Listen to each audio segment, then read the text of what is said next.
खबर राजधानी लखनऊ से है, जहां चिन्हट तकरोही क्षेत्र में गांधी आश्रम खादी एम्पोरियम का भव्य उद्घाटन किया गया। यह पहला अवसर है जब खादी वस्त्रों पर 30% की विशेष छूट दी जा रही है। इस शोरूम में महिलाओं और पुरुषों के लिए खादी के सुंदर और परंपरागत वस्त्र उपलब्ध कराए गए हैं। शोरूम के उद्घाटन अवसर पर पूर्व MLC संजीव तिवारी एवं गांधी खादी उद्योग के मंत्री मनोज तिवारी मुख्य अतिथि के रूप में उपस्थित रहे। यह कदम स्वदेशी वस्त्रों के प्रोत्साहन और आत्मनिर्भर भारत की दिशा में एक सशक्त पहल माना जा रहा है। आज एक बड़ा शोरूम खोला गया है खादी इंडिया की तरफ से। किस तरह की सुविधाएं जो इधर के क्षेत्र के लोग हैं मिलने वाली हैं और क्या ऑफर रहने वाले हैं? छत्रपति श्री गांधी आश्रम देवरिया का एक शाखा यहाँ पर इंदिरा नगर तकरोही रोड पे खोला गया है, जिसमें खादी सभी वस्त्रों पे 30% की छूट आज से दी जा रही है संस्था की तरफ से। जो सरकार द्वारा संस्था को MBA के रूप में धनराशि मिलती है, उसी धनराशि से संस्था छूट देती है और अधिक से अधिक लोगों को रिजनेबल प्राइस पे अच्छी से अच्छी खादी क्वालिटी जो है सबके पास पहुंच सके। क्योंकि यहाँ दूर दूर बेल्ट के लोगों का कहना था कि यहाँ अच्छी दुकान होनी चाहिए। इस सोच से यहाँ खादी की दुकान खोली गई है। और खादी एक वस्त्र नहीं है, विचार है। खादी को लोग विचार की भावना धारण करते हैं। खादी 1920 की संस्था है। गांधी आश्रम की स्थापना पूज्य बापू महात्मा गांधी ने 1920 में किया था। सर, मानसून सीजन चल रहा है, आपके शोरूम में किस तरह के डिस्काउंट रखे गए? मानसून सीजन हमारे शोरूम में जो है सभी कपड़ों पे इस समय 30% के लेस हैं। कुछ रेडीमेड कपड़े हैं उस पर 40% भी है, कुछ पे 50% भी है, जो स्टॉक मेरे पास ज़्यादा हैं। तो ऐसे करके नए शोरूम के नाते सारे कपड़ों पे छूट दिया जा रहा है। और अधिक से अधिक लोगों से मैं आह्वान करूंगा, निवेदन करूंगा कि आप लोग खादी वस्त्र अपनाइए। और खादी वस्त्र देश की बेरोजगारी दूर करती है। गांव तबके के बहुत छोटे से लोगों से जुड़ी हुई खादी है। गांव के छोटी छोटी महिलाएं हर घर में खादी चरखा चलाती हैं। जिस चरखे से सूत उत्पन्न होता है उसी से खादी बनती है। इससे गरीबी दूर होती है, गरीबों को रोजगार मिलता है। इसलिए खादी अपनाएं। खादी के लिए हमारे माननीय प्रधानमंत्री महोदय जी ने भी जब भी मन की बात होती है उसमें आह्वान करते हैं कि हर घर में खादी के कपड़े होने चाहिए, खादी की तौलियाँ होनी चाहिए। तो इस नाते सभी लोग खादी अपनाएं। इसके लिए मैं सब लोगों से अपील करता हूं और सबको छूट आज दिनांक से चालू हो गया। खादी के सिवा यहाँ पे और क्या क्या चीज उपलब्ध रहने वाली है? बड़ा शोरूम है ये जी।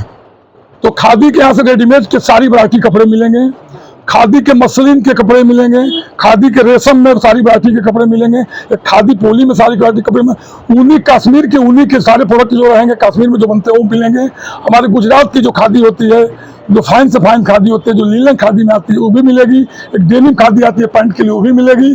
बाकी अभी जैकेट, शाल, जाड़े के सीजन के कपड़े, कोट, गाउन, कश्मीरी सामान, जो ब्रांडेड कपड़ों के पार्ट होते हैं उसे कपड़े मिलेंगे। हर वैरायटी कपड़े यहाँ उपलब्ध रहेंगे। क्षेत्रवासियों से क्या कहना चाहेंगे? इंदिरा नगर और तकरोही के जो लोग हैं निवासियों को क्या? सभी क्षेत्रवासियों से मैं यही आह्वान करना चाहता हूँ कि आप लोग यहाँ पे आपके पड़ोस में खादी की संस्था खुली है, इसमें आप लोग अधिक से अधिक खादी अपनावें और खादी वस्त्र पहने और इसमें छूट का लाभ उठावें। और देश के छोटे से छोटे तबकों का एक तौलिया अगर कोई व्यक्ति खरीदता है तो एक छोटे तबका गांव का व्यक्ति को रोजगार मिलता है। तो इस नाते इसको खादी वस्त्र नहीं विचार मान के जरूर खरीदें। इस छोटे तबके गांव के छोटे लोगों को इससे रोजगार मुहैया हो, ये मेरा आह्वान है। पूरा परिचय कर दीजिए। मेरा नाम मनोज कुमार तिवारी है। मैं छत्रपति श्री गांधी आश्रम देवरिया कुशीनगर का मंत्री हूँ। इस संस्था का, उसी संस्था का यहाँ पर देवरिया ब्रांच खोला गया है। मैं सबसे पुनः आह्वान करता हूँ कि सब लोग आवें खादी अपना। मैं सबका पूरा स्वागत करता हूँ, सबका वंदन करता हूँ, अभिनंदन करता हूँ। खादी इंडिया की तरफ से एक बड़ा शोरूम खुला है इंदिरा नगर क्षेत्र में। आप यहाँ पर मुख्य रूप से क्या कहेंगे खादी को लेकर?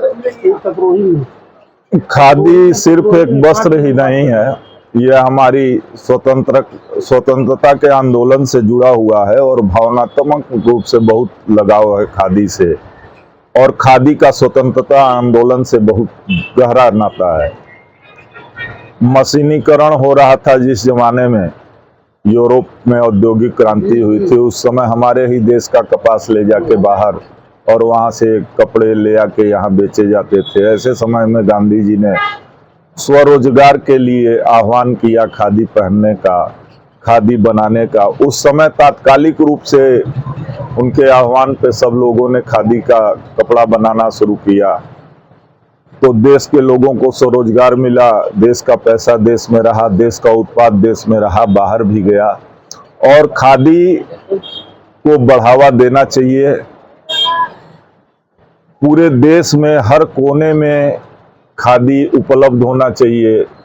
मौसम के अनुकूल पहनने में भी अच्छा होता है और एक तरह से जितने भी बाहरी कपड़े और इम्पोर्टेड कपड़े हम लोग पहनते हैं, सारे परिधानों में सबसे ज़्यादा मौसम के अनुकूल और आरामदायक खादी है। तरह तरह के खादी के परिधान आते हैं, तो ऐसे में हम सब लोगों को खादी अपनाना चाहिए। मूल भावना को समझना चाहिए, कहाँ से खादी की उत्पत्ति हुई, कैसे खादी का विकास हुआ और हम लोग खादी के विकास में क्या योगदान कर सकते हैं। एक एक व्यक्ति मिलकर अगर उसको बढ़ावा दें तो निश्चित रूप से इसको बहुत बढ़ावा। अभियान में चलाया जाएगा आप लोग की संस्था की तरफ से। आने वाले समय में क्या धीरे धीरे लुप्त होता जा रहा खादी जिस तरह? नहीं, भूलते नहीं जा रहे हैं, बहुत लोग पहने। दरअसल ये एक लड़ाई चल रही है आधुनिकता और परंपरा के बीच में। परंपरा हमारी खादी है, खादी ही रहेगी। बीच बीच में हमारे ऊपर सांस्कृतिक आक्रमण जो होते हैं वह लोगों को लुभाते हैं। लोग तरह तरह के महंगे विदेशी कपड़े पहनना पसंद करते हैं, लेकिन वो भी कुछ दिनों तक ही पहनते हैं। फिर उनको पहनने के बाद समझ में आता है और वो वापस फिर अपने खादी पे, अपने सूती वस्त्रों पे आते हैं और पहनते हैं। और इसके लिए सरकार से ज्यादा जन सहयोग की, जन जागरूकता की जरूरत है। हम आप सब मिलकर जब ये प्रयास करेंगे तो निश्चित रूप से खादी का विकास होगा और खादी आगे बढ़ेगी इस देश में।